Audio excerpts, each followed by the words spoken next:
Many of you are in the Lord's service. In fact, you all should be in one way or another. By what are you moved? What motivates you?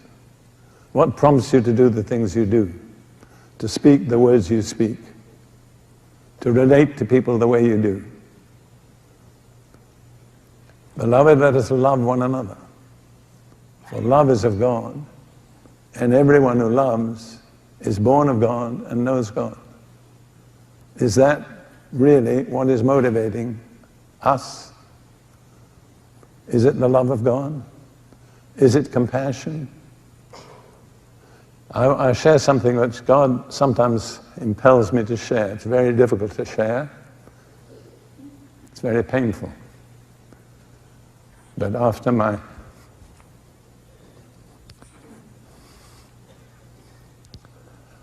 God called my wife Ruth home to himself, I went through a time of deep grief. But I learned how much people loved me. It was a revelation. I got letters from many different parts of the world, people from different races, different denominational backgrounds, comforting me, assuring me of their love and their prayers.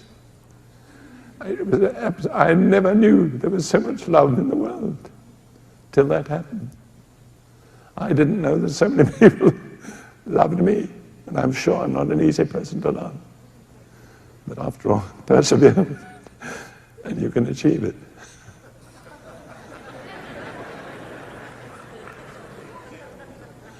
But I got one letter from a lady, I don't even remember her name. And she directed me to Psalm 84, verse 6. It says in verse 5, "Blessed is the man whose strength is in you, whose heart is set on pilgrimage." In other words, he has no permanent residence in this world. He's on a pilgrimage from one world to another. And then it says about these people, and this is the verse the lady quoted to me, "As they pass through the valley of Baca, they make it a spring. The rain also covers it with pools." Now you need to know that Baca is the Hebrew word for weeping. You can't understand that psalm unless you know that. So as they pass through the valley of Baca, they make it a spring. And what this lady said to me was this: you may have to pass through the valley of weeping, but you don't have to stay there. And that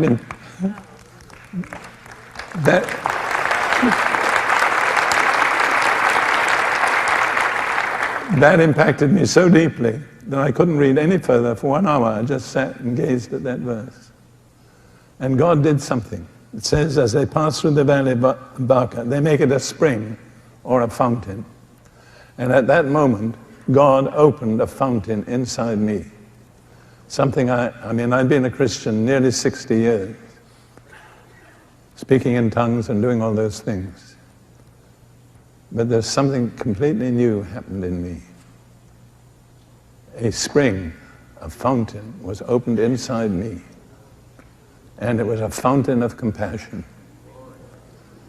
And it was unlike anything I've ever experienced before. I've known the love of God. I've loved many people. I've certainly loved each of my wives and my family. But this was something not from Derek Prince. It has another source. It was a spring, it was a fountain, and it was compassion. And I had never experienced anything exactly like it before. And I just began to understand what it means when it says Jesus was moved with compassion.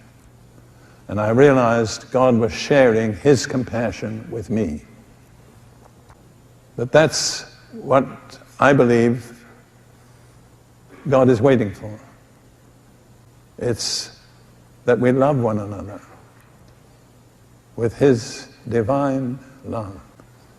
There's this fountain that God sovereignly will open up in you. It's not under your control. You don't decide when it will happen.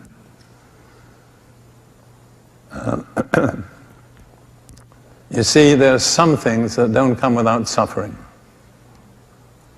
I've always been amazed at Paul's prayer in Philippians chapter 3, that I may know him, Jesus. That's wonderful, we all say the amen. And the power of his resurrection. Well, we all say that. But the next verse, and the fellowship of his sufferings. And many, many times I said to the Lord, as I read that verse, Lord, I don't know that I can really say that. Do I really want to know the fellowship of your suffering? I'm an honest person. I think that's perhaps one of the basic benefits of God's dealing with me. I am honest to myself, I'm honest to others. I said, Lord, many times, I'm really not sure I can say that I want to know the fellowship of your sufferings. And the Lord is very patient with me. He didn't pressure me. But you see, I've come to see that some things only come by suffering. Suffering does something that nothing else will do. It prepares the soil for that fountain. And then I remember when I was in the military, in the army, I was what they got called in the British Army a medical orderly. I was supposed to be looking after wounded and sick people, but in actual fact I was too useful in other capacities. They never gave me that job. But anyhow, I learned by my association with my British soldiers that people who've passed through a real hard, dangerous time together, they've been under fire, they've been in the trenches, they've been wherever, they are bonded together in a way that other people are not bonded. They may be very different in their personality, their social level, many other things, but having been through it together bonds people. And I think Jesus wants to be bonded with us. And when we go through it together with him, we have a bond with him that cannot be broken. So I'm not welcoming suffering, but I am prepared for it. I don't seek it, I don't run after it, but I realize there are some things God cannot do in me without suffering. So I've passed through the valley of Baca. God has opened the fountain. I'm not there in the valley of Baca. If I weep today, it's not for sorrow, it's for compassion with people. How about you?